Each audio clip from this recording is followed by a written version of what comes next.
question of the week from Joe many weeks ago. What do you think of New Year's resolutions, and have you ever been successful? Oh, what a good question. I think they're crap. No, I haven't.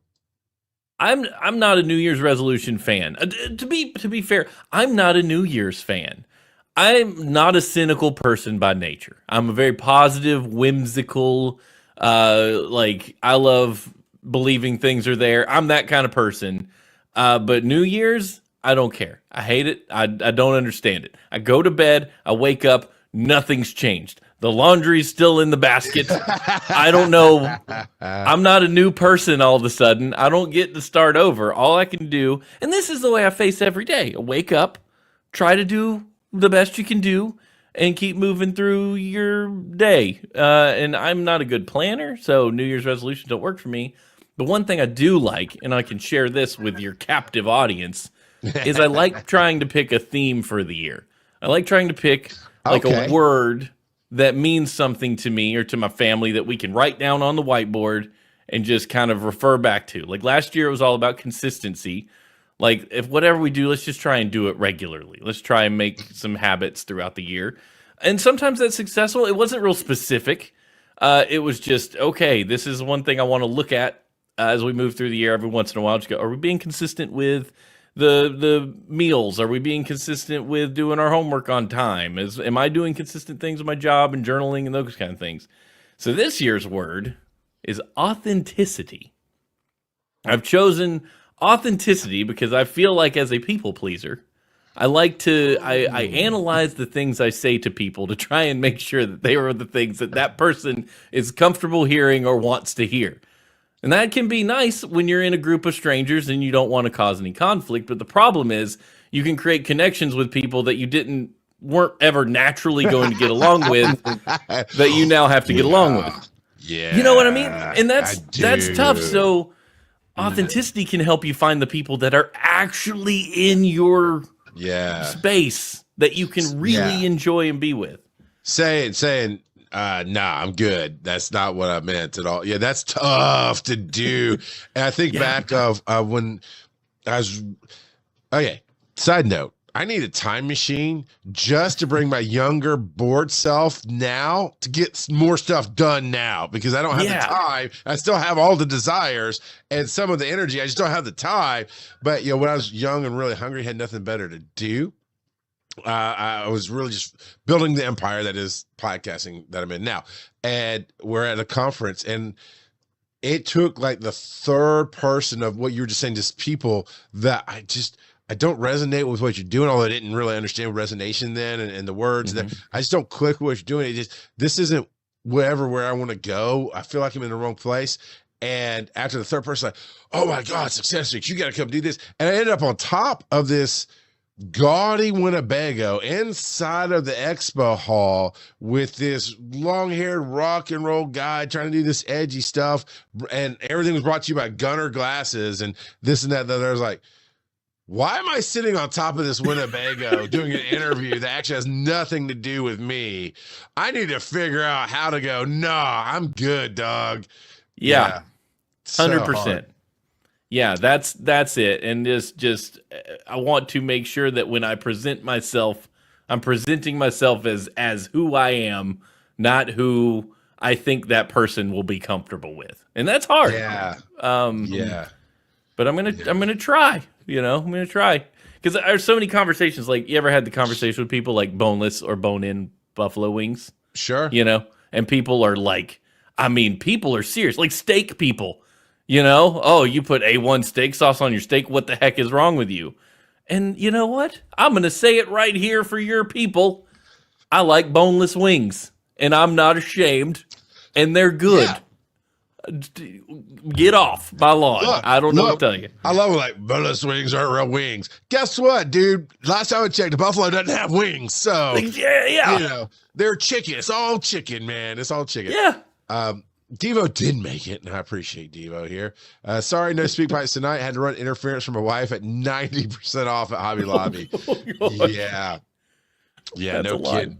That's a lot. So the question of the week, Devo, is what do you think of New Year's resolutions? Have you ever been successful? That's where we're talking about this authenticity, because you set a theme. So about the why. Now, I grew up hating New Year's resolutions just for honestly the same reason I hate Valentine's Day and most holidays. It's why as a human race do we need an excuse to do something? And that's just what I grew up around and saw was excuse. I can be a bad person, but New Year's Day I would resolve. And it's always right because like Southern Baptist Church, it was always I won't quit smoking or quit drinking every time, every time. Maybe somebody might quietly say quit cheating on my wife, but they didn't get real loud about that. And that's what you heard the church calls. I'm gonna quit smoking. What's magic about the day? Like you said, you wake up, the laundry's there. Now, if and why wait? And that's what in my circles, and that's the other thing too, as you move through life, as you focus on what you want, you start attracting the people that think the way you think. And so I dare say, this is just a bad question for the show, because I would dare say that most of our hosts, I can't say for sure, but I'm pretty sure our hosts and probably most of our audience think alike in the sense of let's just get things done. Let's make a change today. Michael Jackson, I grew up with that. Make that change. So it's a good impression. That was great. I often get mistaken for Michael out in public. Yeah, I figured you did. Now it's Demon Slayer, right? Everybody thinks I'm the big bad from Demon Slayer, but it's whatever. So I hate them, especially if you make them like that night, because usually you're just caught up in the moment, the energy.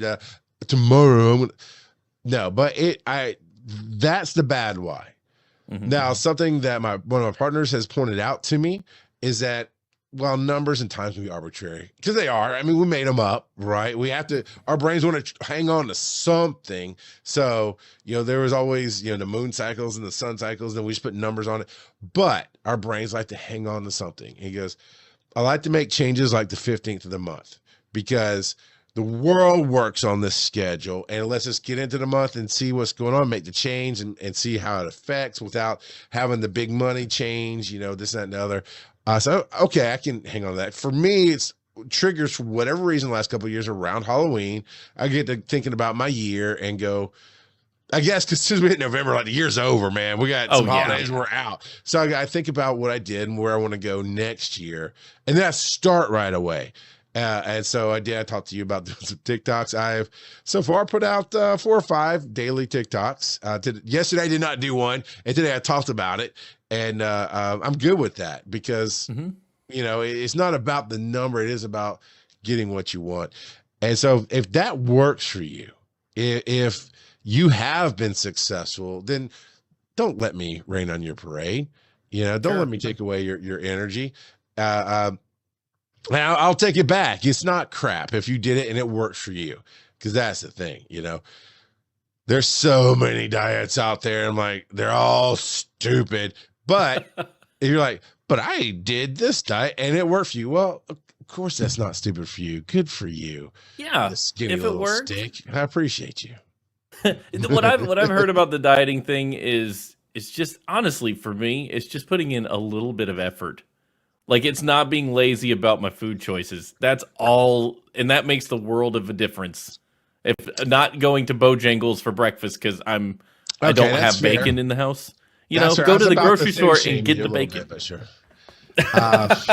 Good. And that's just as bad, right? I give my one of my business partners so much grief because he doesn't do it intentionally, but he'll say something just naturally. I mean, I tower over him. I'm like the big guy around him.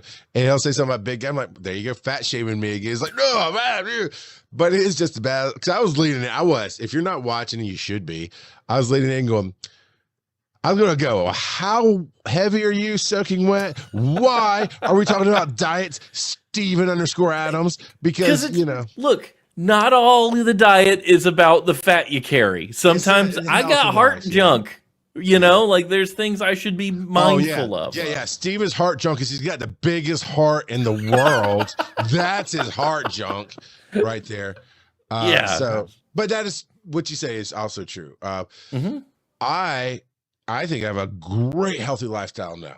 However, I'm still overweight and heavy, and it wears on me sometimes. But I'm not putting that energy in to do what would come next, which is the exercise and burning more calories or whatever else it would take Sure. to do that. Because, you know, it can be triggering for some to say just count calories, because that's not the answer for everybody either. No. But, you know, yeah. But I prefer a healthy. Today, I won't get into the long story because we got other stuff to talk about on the show. But I was like, I'm hungry in the morning, which is unusual for me, but I was really hungry this morning. So I better get her. I'll get cranky today. And I was like, I don't want to go, because I'm thinking about my path to work and what's on that quick little path in Athens before I get to the office. Because I don't like getting out of my car, and I don't want to leave the office as soon as I get there. I'm just that guy. And so I'm like, I don't want Chick-fil-A. I don't want anything fried this morning. So, you know what? I love Panera Bread, but I didn't want to get out of my car, and it's further down the road. So I was like, I'll go by Starbucks and get a nice coffee and a bagel. You know, a little pricey, but nope, the line was way too long. I didn't have any patience for that. Ended up going to Chick-fil-A, and I guess they were looking out for my health, because I ordered a chicken biscuit with cheese. I got a butter biscuit with cheese, and I was pissed. That's not the same. All right, let's see. It is not the same.